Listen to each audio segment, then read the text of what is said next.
I was gifted an amazing new monitor for Christmas, which lets me play games at 1080p and make video content at the same resolution. Understandably, I was very excited, and one of the things I wanted to try was going back to a game that was recommended to me a long time ago, but which I couldn't properly enjoy on the older, crappy 720p television I was using at the time.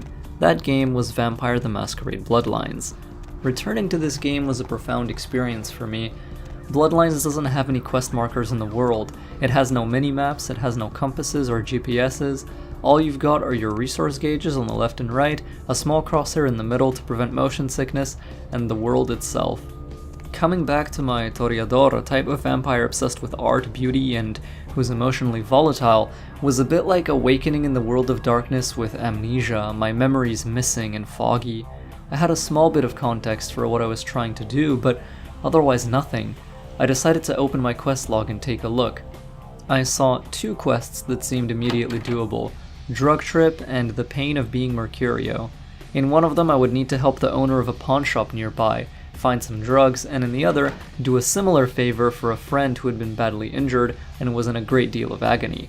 I figured both quest items would be found in the medical clinic, which was simple enough to find by looking up at the signage in the actual game world. Setting this game at night in a modern-day environment allowed Troika to make key locations readable to the player, which is something I came to appreciate.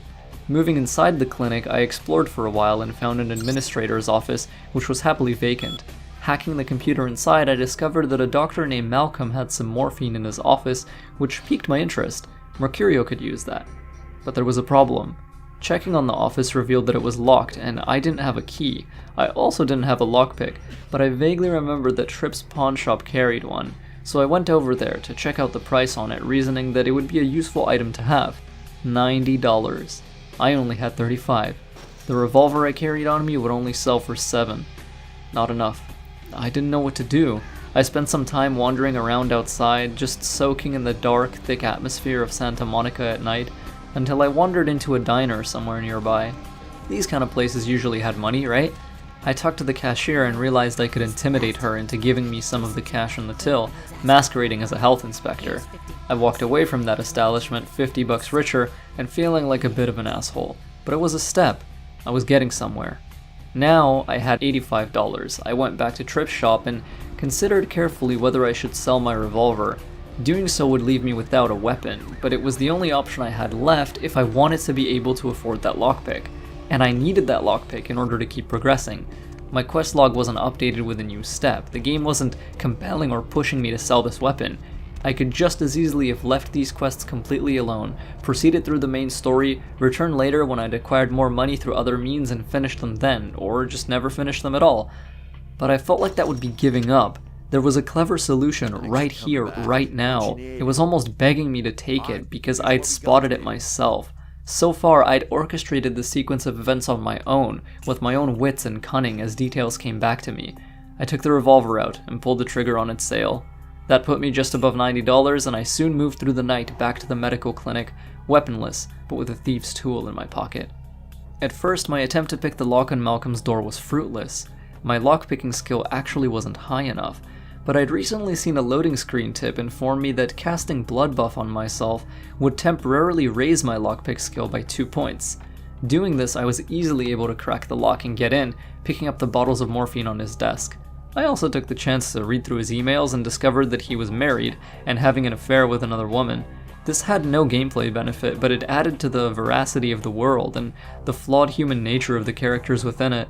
These glimpses into a character's life, even if you never actually get to see them in-game, these are some of the most powerful moments that immersive sims and games that fall close to their genre can offer me in terms of world building. I love this kind of stuff.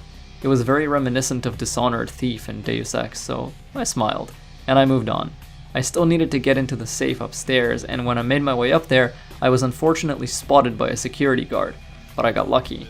See, for one reason or another, I was able to dominate this guard with a special dialogue option into giving me his keys and leaving me alone, and reasoning that it would be fine because he was the only human on this floor and was completely isolated, I sunk my fangs into his throat and drained his life to nothingness. Killing a human in this way isn't free. And I'd forgotten that toreadors lose twice as much humanity as other vampires whenever they commit acts they consider immoral. Well, that was fine. I'd find a way to regain that humanity later. Right now, my mission had no shortage of issues. When I tried to pick the lock on the medical safe, even with blood buff, I still wasn't skilled enough to do it. I was disappointed. I couldn't do anything but walk away, and I decided I'd at least give Mercurio the morphine that he needed to feel better. Why not, right? When I did, I actually ended up regaining the humanity I lost for feeding on the guard in the clinic, and I got 1 experience point, which gave me just enough to raise my lockpicking 1 more level. That, in turn, stacked with blood buff, was enough to finally crack that medical safe. The quest was still on. I rushed back to the clinic, excited at how I'd overcome this sequence of troubles, and popped the safe open, grabbing everything in it, and returning to Tripp's pawn shop. Once I'd completed the quest and handed the items over, I realized they still had some extra pills I could sell, which had no function except to be a miscellaneous item. So I did, I sold them, and it skyrocketed the funds I had, which allowed me to buy a knife. Not only had I successfully finished both quests, I now had a lockpick which could be used in the future if I needed it, as well as a developed lockpicking skill that would empower me to move through a reasonable amount of locked doors. What's more, I was now armed with the strongest weapon I could find this early in the game, and it was a knife, no less. A weapon commonly associated with rogues, and the weapon that I really like to use in games. The way these 2 quests interwove allowed me to finish them with my own wits and critical thinking abilities was an experience I'll probably cherish from this point on, and even if the rest of this game somehow falls apart and its quality drops significantly, I'll never forget the time I just had. Thank you so much for watching, and if you're feeling up to it, go ahead and fire up Vampire or Dishonored or Deus Ex or Thief, and remember how it feels to exist in those dark, atmospheric worlds again. Now if you'll excuse me, I'm feeling a little bit thirsty.